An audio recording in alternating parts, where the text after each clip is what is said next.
I have one question for you guys. If you saw this young man on the street, what would you think? Most of you will probably think he's a thug, gangster, aggressive, angry, or maybe even dangerous. 9 times out of 10, we don't think about the love young men like him are lacking. The best illustration I've seen that shows the lack of love for black young men is through the character Chiron from the movie Moonlight. Moonlight, directed by Barry Jenkins from the play In Moonlight, Black Boys Look Blue by Terrell Alvin McCraney. In this movie, I would like to look at how deprived young black men are of love through the character Chiron. In the first act of the movie, we follow Chiron when he was 10 years old. In the first 10 minutes of the film, you can see the lack of love Chiron already has with how people are impatient with him and the lack of security in his life. In this situation, we can see Chiron and black boys like Chiron are robbed of the pleasures of youth, a time where they should be allowed to be curious and discover oneself. However, that's not the reality for most black boys in general. They're taught at a young age that they don't have time to be a kid or figure things out because society won't allow them the time to. It is said that black boys are treated as adults by the age of 13 because they are perceived as older, less innocent, and more threatening. We see this impatience with Chiron through his relationship with his mother. Look at how aggressive she is with Chiron and how much a mother's love she doesn't give him. It also doesn't help that his mother ended up being addicted to drugs, which makes things worse for Chiron. It also doesn't help that his father is not in his life, which unfortunately was not uncommon in communities like the one Chiron lives in. So we're seeing he's lacking the security and protection a father provides, while also his mother not giving him the love he needs because of the trauma that she hasn't been able to deal with, which has led to her addiction with drugs.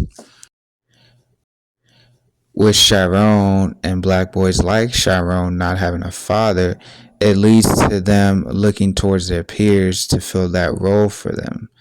However, with Chiron not seen as the stereotypical black male, which is aggressive, violent, and seen as hard, he got bullied. He was deemed soft, and for men, that's the worst thing to be seen as because it meant you weren't a man. It led to Chiron feeling isolated from his community and society, which made him feel unsafe or have no security in life. We see the weight Chiron carries in his life, and it looks like it's about to overcome him. That is until Juan enters his life, played by Mahershala Ali. Juan is what a black man looks like, someone who is confident and self-assuring. We see Juan is taking Chiron under his wing and teaching him how to be a man. We see for the first time Chiron has a person that accepts him, someone who is kind and welcoming. We see he actually respects Chiron and his boundaries. When Juan teaches him how to swim, we have a visual representation of how a man or father figure can give security to a boy. When he's holding Chiron and tells him to trust him, that he won't let him go, you see Chiron gives his trust to Juan and he begins to float and swim in due time. Later on in the day, Juan talks to Chiron and gives him words of advice for him to follow in his life, as Juan tells Chiron, at some point you gotta decide for yourself who you gonna be. Can't let nobody make that decision for you. we see how Chiron acts when he has some security in his life, as you see him dancing in the mirror. This is the first and last time we see Chiron with the weight lifted off his shoulders. All the expectations, all the stresses gone in that moment for him, as he is just free to be him for once. But like I said, it's the last time we see him like this throughout the film, because later on we find out that Juan is a drug dealer. He also deals drugs to Chiron's mom, which fuels her addiction. When Juan admits to Chiron he deals drugs and that his mom buys drugs from him, he feels conflicted. The only positive male role model slash father figure in his life, one where we can see makes his life better and stable, is simultaneously making Chiron's environment worse and unstable. It's also disheartening because this is the last time we see Juan, as we see the damages it causes in Act 2. In Act 2, we follow Chiron through his adolescent years. In this act, we found out Juan, the person that was a positive male role model for Chiron, ends up being dead. In this act, we also see Kevin, a childhood friend of Chiron, play a vital role here. In Chiron's adolescent years, we see that he's awkward and shy, and at school still gets bullied because he doesn't meet the male standard of black men. We also see Chiron is lacking in physical and emotional stability.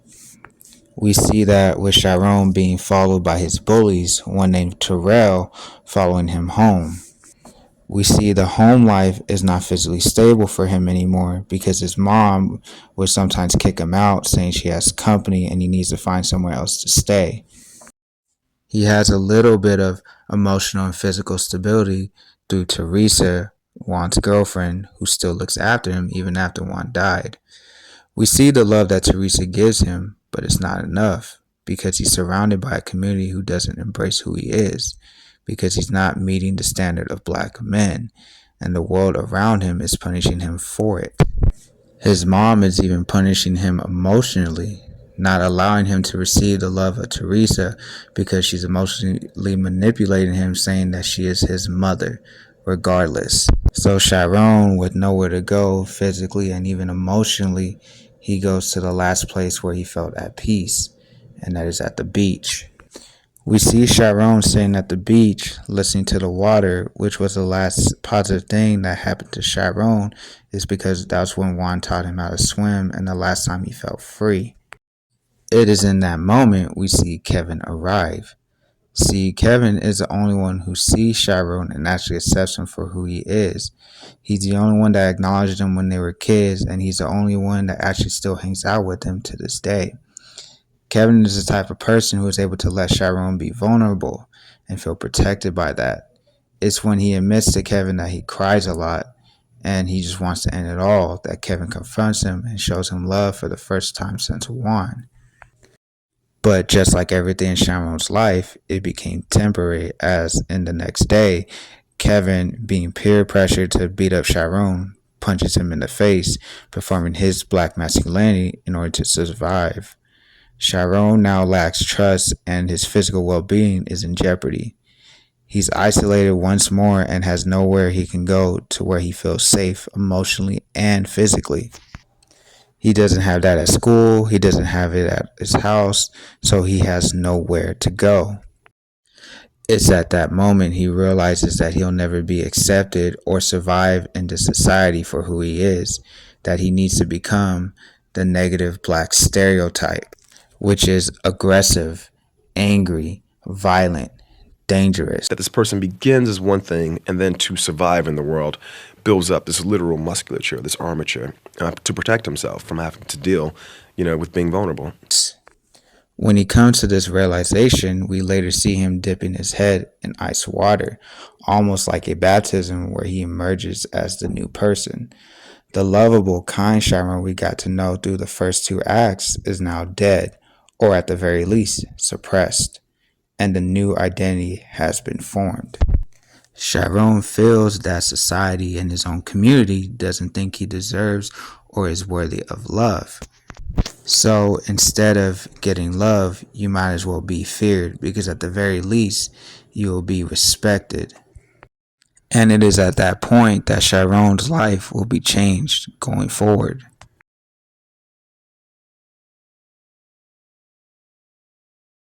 In Act 3, we see the early adult version of Chiron. This is where he calls himself Black. This is what you see when a black man is broken, where society and community has failed him. This is a black man that has no trust, refuses to feel love out of the protection because of what he went through. Literally, that this person has physically become someone else. And I want it to be represented as an attempt, literally, to erase himself. You know, I like to think of the movie as a character who's retreating within himself. We see Chiron has the look of a black male standard physically. We see him become a victim to the negative black stereotype, which is being a drug dealer / living a gangster life, because the only positive relationship he had and influence was from the drug dealer Juan. You can see his influence in Chiron's life by the way he dresses, the car he drives, and how he acts. Also notice Chiron only drinks water, almost as if the only time he was at peace was when Juan taught him how to swim. But this is not what Juan wanted for Chiron in his life. The words of advice he gave Chiron about deciding what you want to be and not letting the world decide it for you is falling on deaf ears because of the lack of love he received from his community and his mother during his adolescent years. Putting up, like literally just building up this firmament, arming himself. And the idea is, you know what? The world is not going to see me anymore. Right. I'm going to show the world what I want to be seen of me. If the story ended here and Chiron would have been killed, he would have had a similar life to the late great Tupac Shakur. Tupac, like Chiron, grew up without a father in his life, and his mom was addicted to the drug crack cocaine as well. Also, Tupac wasn't a typical black male standard starting out. He was gentle, very well-mannered, and kind. In his early years of rap, he talked about the problems in his community and tried to come up with solutions to heal his community. That was until he got shot in '94 and went to prison after he got shot. With his security and trust broken that day, it birthed somebody different in Tupac. He becomes the black male stereotype by glorifying and even getting a tattoo, Thug Life, on his abdomen. Tupac did this out of protection because he couldn't trust anyone or allow to trust anyone. The armor Tupac created out of survival for himself is also what led to his death in '96 at just the age of 25. Chiron is on a path that Tupac was on. However, his story isn't over yet, as it starts with a call from his mother. You can still see Chiron has the armor up from his trauma that he experienced during his youth, as when he hears his mom's voice message, he's doing push-ups to numb the pain that she caused him. The armor is still up until he visits his mother, and this is where we get this scene. I love you, Chiron. I do. I love you, baby.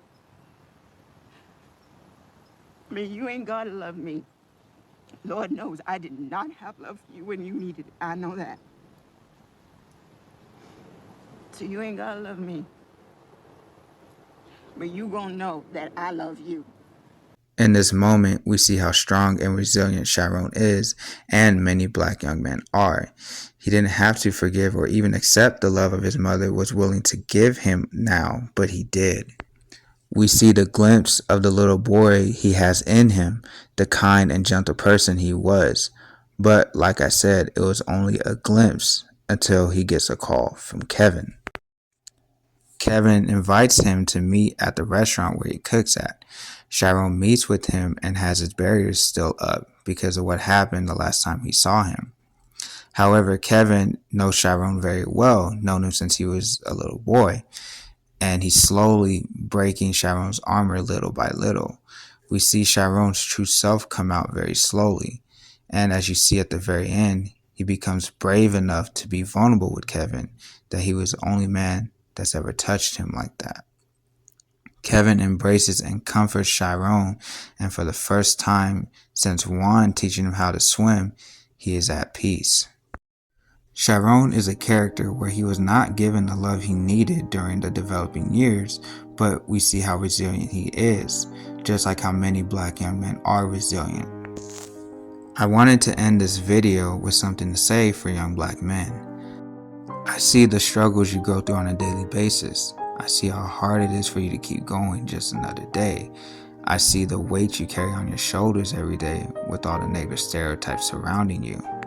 I see you, given the circumstances, still trying your best to be the best father or best person that you can possibly be in this life. I see how hard it is for you guys to survive, and I commend you for how strong and resilient you are, that you keep doing what you do in order to survive. I can see society not deeming you worthy or even deserving of love, but I'm here to tell you that it's not true at all, that in fact you are deserving and worthy of love. Also, that you are worth saving.